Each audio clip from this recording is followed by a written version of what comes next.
கொண்டோம். நாம் இப்போது தசாவதாரத்தில் 4வது அவதாரம் நரசிம்ம அவதாரம் பற்றி தெரிந்து கொள்வோம். இரண்யகசிபுவை நாராயணை பரம்பொருள் என்று வணங்கி வந்த தன் பிள்ளை பிரகலாதனை துன்புறுத்தி வந்தான்.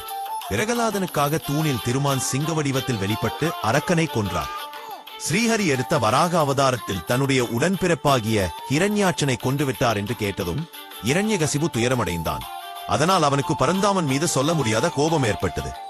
உடனே சூலத்தை தன் கையில் எடுத்தான். தன் அரக்கர் குலக்கூட்டத்தை கூட்டி அவர்களிடம், அரக்கர் குலக்கொழுந்துகளே, நீங்கள் என் கட்டளைக்கு கீழ்ப்படிந்து உடனே செயலாற்றுங்கள். எனது தமையனின் இறப்பிற்கு காரணமான ஸ்ரீஹரியையும் தேவர்கள் அனைவரையும் அழிக்க வேண்டும். நீங்கள் உடனே புறப்பட்டு போய் அந்தணர்கள், தேவர்கள், பசுக்கள் முதலியவற்றை துன்புறுத்தி கொல்லுங்கள்.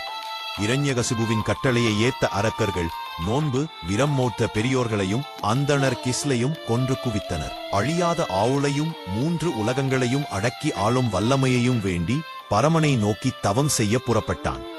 மந்திரமலைக்கு எஞ்சியன் வந்தான். கால்கட்டை விரலை தரையிலே ஊன்றினான். கைகளை மேலே தூக்கினான். விண்ணுலகை நோக்கி நின்றான். ஊழிக்காலத்தில் காணும் சூரியனுடைய ஒளிக்கிரணங்களைப் போல செஞ்சடை விரிய காட்சி அளித்தான். முழு வீடியோ